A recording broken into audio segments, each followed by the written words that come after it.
तो ये series weekly episode by episode देखते देखते हमें ये पता ही नहीं चला कि कब फाइनल एपिसोड आ गया। जनवरी से लेके March it's a long duration, लेकिन फिर भी बहुत जल्दी खत्म हो गया ऐसा लगा। यही तो मैजिक है एमसीयू मूवीज का, जाते जाते एक पावरफुल एंड इम्पैक्टफुल इंप्रेशन छोड़ जाना।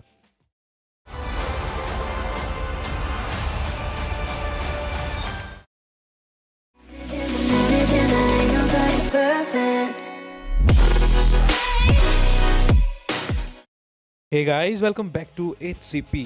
और आज हम करने वाले हैं review and detail discussion of Marvel comics based American television mini series WandaVision, created by Jack Schafer, directed by Matt चैकमैन and streaming service Disney Plus। Series में वांडा और विजन का रोल प्ले किया है Elizabeth Olson and Paul Bettany respectively, जो कि पहले MCU movies में भी सेम किरदार में दिखे थे। इन्हीं के साथ बहुत सारे ऐसे नए कैरेक्टर्स को भी डेवलप किया गया है, जिसके बारे में हम आगे बात करेंगे। तो इससे पहले कि हम आगे बढ़े, मैं ये बता देना चाहता हूँ कि ये रिव्यू स्पॉइलर रिव्यू होगा, कि मैं करने वाला हूँ सीरीज के कुछ इंपॉर्टेंट पॉइंट्स को डिस्कस, जैसे कि सीजन 2 के आने की पॉसिबिलिटीज, पोस्ट क्रेडिट सीक्वेंस के बारे में भी हम बात करेंगे।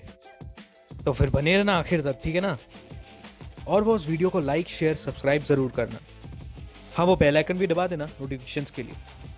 तो WandaVision के टाइमलाइन के बारे में बात किया जाए तो इसकी प्लॉट लाइन बेस्ड है right after Avengers end game, जो कि एपिसोड 3 में कंफर्म भी हो जाता है। पहले ही 2 एपिसोड में सिटकॉम स्टाइल से सीरीज को प्रेजेंट किया गया है, एंड मैं पर्सनली फिगर आउट नहीं कर पा रहा था कि क्या चल रहा है एक्चुअली में। बट धीरे धीरे एपिसोड बाय एपिसोड देखते गया और सब क्लियर होने लगा। Following the aspect ratio change, जो कि एपिसोड 3 में हमें देखने को मिलता है, और फिर फाइनली एपिसोड 4 में एक्चुअली पता लगता है कि ये जो सिटकॉम वाली रियलिटी है, that is actually Wanda's creation. ये पर्टिकुलर वर्ल्ड वांडा खुद क्रिएट करती है with the help of a place called Westview. Episode 3 में ही हमें मोनिका रैम्बो के कैरेक्टर को अच्छी तरीके से जानने मिलता है।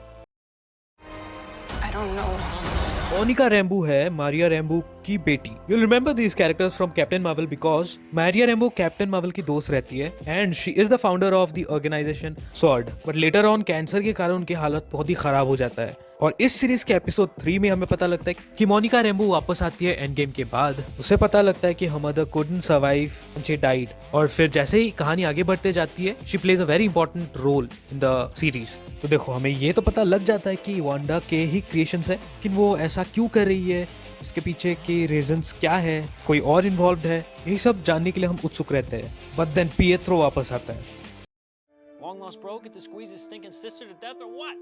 रियलाइजिंग दैट ये एवेंजर्स एज ऑफ अल्ट्रॉन वाला पिएट्रो नहीं, बल्कि एक्समैन वाला पिएट्रो है, kind of teased the Marvel fans. सबको लगने लगा कि एक पॉसिबल क्रॉसओवर हो सकता है between MCU and X-Men universe कह लो। बट देन धीरे धीरे by the end of the series, Pietro के बारे में डिस्कस करेंगे, लेकिन first thing Wanda and Vision. हमें इंट्रोड्यूस किया जाता है सीरीज की विलेन, जो कि है एगाथा हार्कनेस,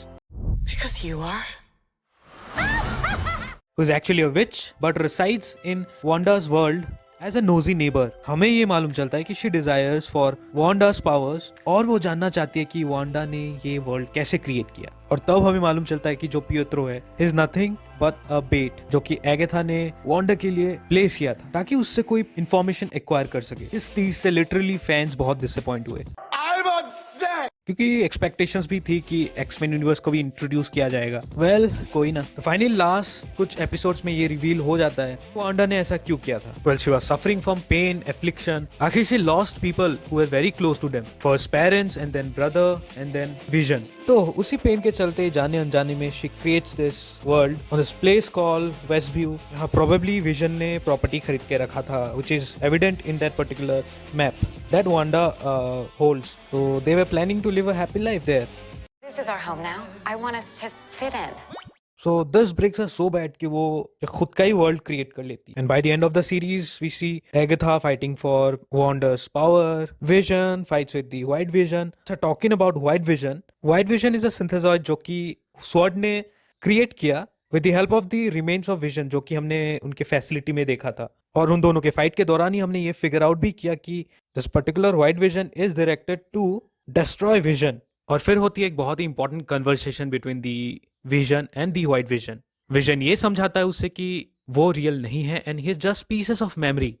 वो ये भी व्हाइट विजन को बताता है कि since he is directed to destroy vision और रियल विजन एग्जिस्ट नहीं करता, इसका मतलब यह है कि ही विल डिस्ट्रॉय हिमसेल्फ। इसमें विजन बहुत ही इंटरेस्टिंगली इस बात को शिप ऑफ थीसिस के थ्रू समझाता है।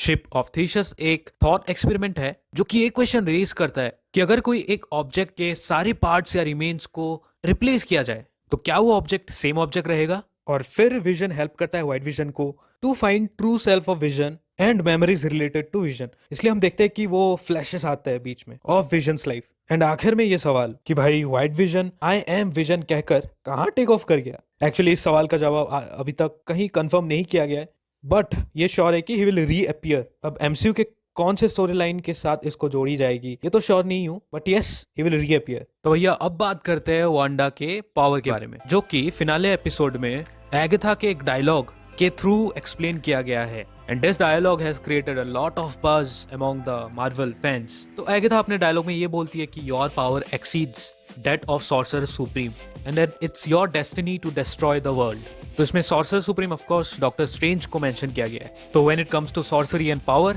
इस सीरीज के थ्रू तो बता दिया गया है कि Scarlet which is more powerful than doctor strange. तो डॉक्टर स्ट्रेंज 2 के लिए वेट करना पड़ेगा टू क्लियर ऑल दीज, क्योंकि doctor strange 2 which is doctor strange multiverse of madness, ये कंफर्म किया गया है कि स्कारलेट विच भी फीचर करेगी। और हाँ, the statement that she is destined to destroy the world, तो इससे ये पॉसिबिलिटीज भी डेवलप होता है कि शायद वो आगे जाकर नेगेटिव रोल पोर्ट्रे करे, I mean super villain. Although उसने कहा कि she won't do anything like that, even I don't want it to happen. मुझे बोलने में ही कुछ अजीब लग रहा है। एनीवेज क्या पता कब स्टोरी पलट जाए, बट आई पर्सनली होप कि ऐसा ना हो।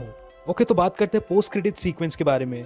तो उसमें एक ईस्टर एग आई गेस सबने नोटिस कर लिया है अब तक, दैट इज द थीम जो कि डॉक्टर स्ट्रेंज वाली थीम है। So this will connect the story line of doctor strange 2। और इस सीक्वेंस में आप ये भी फिगर आउट कर सकते हैं कि वांडा की एस्ट्रल फॉर्म स्कारलेट विच के रूप में book of dam that is dark hold को पढ़ रही होती है, और बैकग्राउंड में आपको वांडा की 2 बेटों की आवाज सुनने को मिलती है, क्राइंग फॉर हेल्प।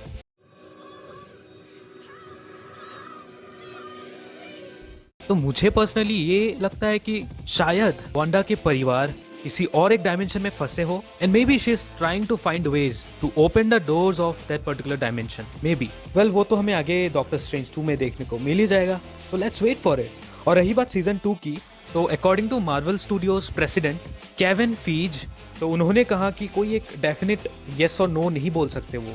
तो ये तो बहुत अनक्लियर है कि सीजन 2 आने वाला है भी कि नहीं, but it is very unlikely to come according to sources and all. Probably story line को ही कंटिन्यू किया जाएगा किसी और एक MCU मूवी में, ऐसा भी हो सकता है। Let's leave that for the future.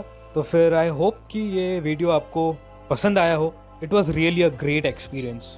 WandaVision is brilliantly crafted mini-series and it's awesome. I loved it. ने भी एस्पेक्ट्स है सब top class, top notch, everyone's great. सो बस फिर आज के लिए इतना ही। तो फिर मिलता हूँ अगले वीडियो में अगला टॉपिक ऑफ डिस्कशन या अगला रिव्यू के साथ। Nice. Till then, take care. Bye bye. Why is it so hard to let you go?